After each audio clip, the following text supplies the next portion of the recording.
uqale namhlanje but 2 months down the line ibhizinisi lakhe selidume kangaka, ithaveni yakhe noma ke irestaurant yakhe sekwagqwala kangaka kwenze njani. Usuke sefikile samthintela izinto zase siyazibeka emzimbeni, siyazitshela ukuthi nina umsebenzi wenu phezulu komzimba lo muntu ukuthi nimlethele imali, nimlethele ama client amaningi.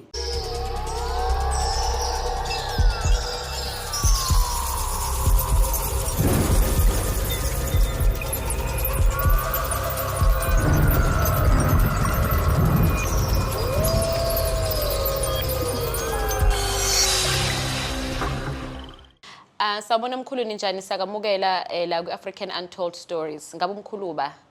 Siyabingelela sisi wami, sibingelela nakubo bonke abalandeli nakubo bonke abungele. Okhulumayo uDR Mashele inyanga yophondo. DR Mashele inyanga yophondo. Umkhulu ngabe usuka kuphi nendawo? Umkhulu ngokusebenza usebenzela kwaMakhutha ke. Kodwa ke ubuya le kwaSoshangane eMozambique. KwaSoshangane? Yebo. Kuphi nendawo? eMozambique. Oh, shame bandla. Oh, okay, that's nice. So uma ngabe sifuna ukukuthola, mhlawumbe singakuthola kuphi ekhona ekwaMakhutha, singabhukha kuphi mhlawumbe una indawo inamba singakuthola kuyona mesifuna ukufonela? Yeah, ngokusebenzela nje bangishilo ngisebenzela kwaMakhutha ke inamba engiyisebenzisayo it's 082 860 9118. Yes, ufonela leyo number uphinde uWhatsApp yona ke. Ila uzokwazi ukuthi ukwazi ukudibana nodokotela. Ayike mkhulu, abantu bazofonela le number ke khona le osushilo ukuthi befuna ukukhuluma nawe bakwazi ukuthola. So namhlanje ngifuna sikhulume ngeinhlanga zemali. Ukuthi inhlanga zemali ziyini, awuqala usichazele yini umsebenzi wazo, yini inhlanga zemali? Ngizoyichaza nje ngiyibeke ithi ukujula. Okay. Ngoba sikhuluma ngeinhlanga zemali zihlukene. All right. Kukhona ukuthi umuntu athi mkhulu ngicela ungenzele inhlanga zemali, usho uyasebenza ungaphansi komlungu. Okay. Usebenza ngaphansi kwecompany ethile ke. So kusho ukuthi loyo muntu njengoba efuna inhlanga zemali zihamba nepromotion isikhundla ngesinto.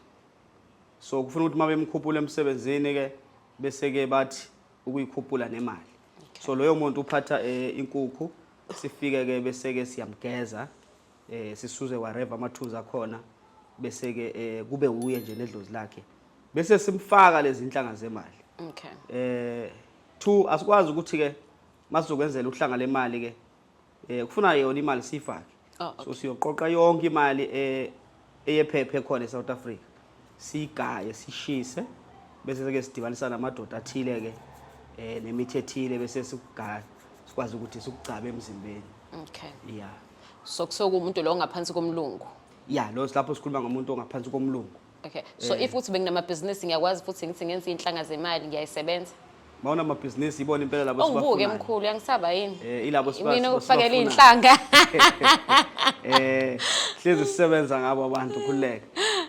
Umuntu ofuna inhlanga zemali especially lona business uyafika ke lo yeke yona into yakhe ijule kakhulu ngoba ke masikhuluma ngebusiness sikhuluma ngento enkulu.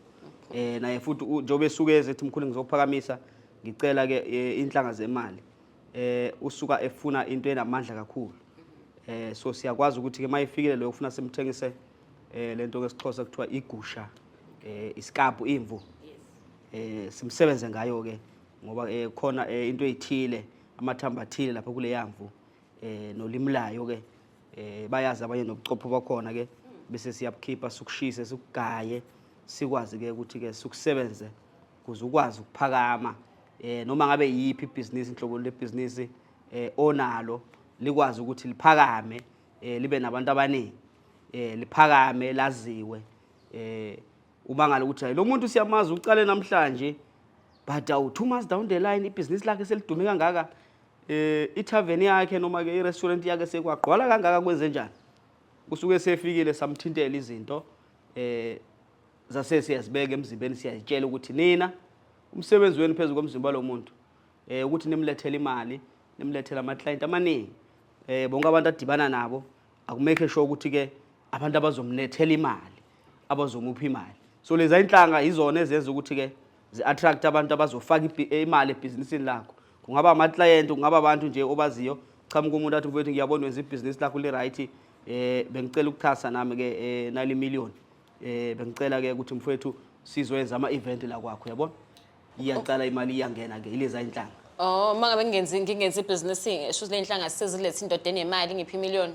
Noma umfazi onemali. njengoba sasishilo sathi ihlukene depend ukuthi wena uthi ufuna inhlanga zemali ufuna ezinjani ngoba zihlukene ligaba ziwu4 njengoba bengisabale lezi ezimbili ukuthi umuntu osebenza kwamlungu umuntu omabhizinisi singene ke kuleyo yeni abantu besifazana osisi athi bhuda ngisebenza futhi angizimisele ngokusebenza empilweni yami ngifuna nje ukuthi ungisethe emkhulu ngikwazi ukuthola ugayi nje ubhuti noma ubaba ozokwazi ukuthi angondla ngithengele imoto angithengele imizi angiphi imali bese ke sithi okay kulungile ke sicela usiphathele thina kwaMashele sicela usiphathele iapula nobanana sikwazi ukuthi ukukhandele ngayo leyo nto apula nobanana yebo uphathe iapula nobanana uma umuntu esifazane sokukhandela ukuthi ke ukwazi ukuthola ubhuti laba abamamiliyoni aba-rich ziqala nini ukusebenza noma ngiqala nini ukubona umehluko noma ayikho i-time frame no ikanje lento siswami njengoba zihlukene kanje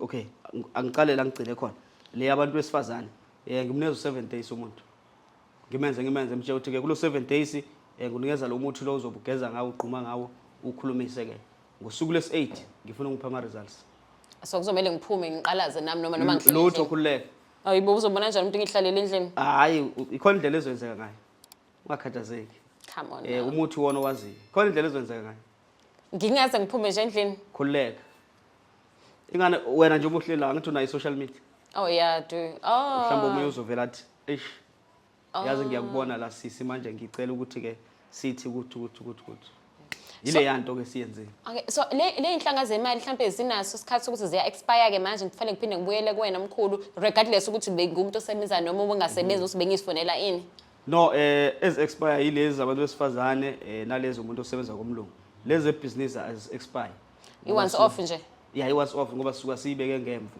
so ikhona imigomo noma imithetho esuka sikunikeza yona ukuthi ke ukuze lento yakho inga expire uzohamba ngalendlela le usukela uyofika lapha kuba waya so singasho sisithwalo lemvule imvuku kuyathwala nje ngaso akusona isithwalo lonto no leko kusuka kungesona isithwalo ngisikhuluma ngenhlanga zemali la isithwalo yeah but ukuthi ke abanye mabethwala noma mabethwalisa bathwaliswa ngemvu it depend ukuthi uthwalelani kanjani yes so sungangithwalisi ngingazi la ngale inhlanga no angikwazi ukukunikeza into ongayifuni noma ongayishongo ngoba ke kubalekile into yokucala nje bofika kwaMashele sihlala phansi ke ngithi okay siswami noma bhuti wami baba mama sikusiza ngani bese uyachaza ukuthi no mkhulu Mashele nginebusiness ngifuna kanje ngifuna ukuthwala business sami liphakame noma ngifuna igona isigubhu noma ngifuna uphondo noma ke ngicela ungiphe imfihlo omkhulu bese ngiyakutshela ukuthi okay igona isigubhu lesi sizosebenza kanje uphondo lizosebenza kanje ubuhle balo nabo isithwalo sakho sizosebenza kanje sifike la buthini ububi beinhlanga no ububi beinhlanga lezi zemali ukuthi ke manje mhlambe lezi zabantu besifazane noma labo zabantu besilisa abantu bafuna abantu aba-rich usumtholele umuntu o-rich ke manje inhlanga uzitshelile ukuthi uyena lo usuyahamba ke uyothola omunye ke manje zenzani ziyalimala yes futhi ziyehla amandla kusho ukuthi ke wena uzothola umuntu o-right nibe right 1 year 2 years down the line uzophinda ubuye futhi uze kwamkhulu mkhulu sezithe kwehla mana ngisamboni kahle lo muntu into azenzayo engathi akasangizwe yabo bese siphinda siyavuselela futhi nivuselele kuyena lo muntu osuke elindezele alright mkhulu mhlambe sengifuna ukwazi nje mhlambe zimbeqolo umuntu obefisa ukuza into affordekayo umuntu no it's affordable because some Africans so we as African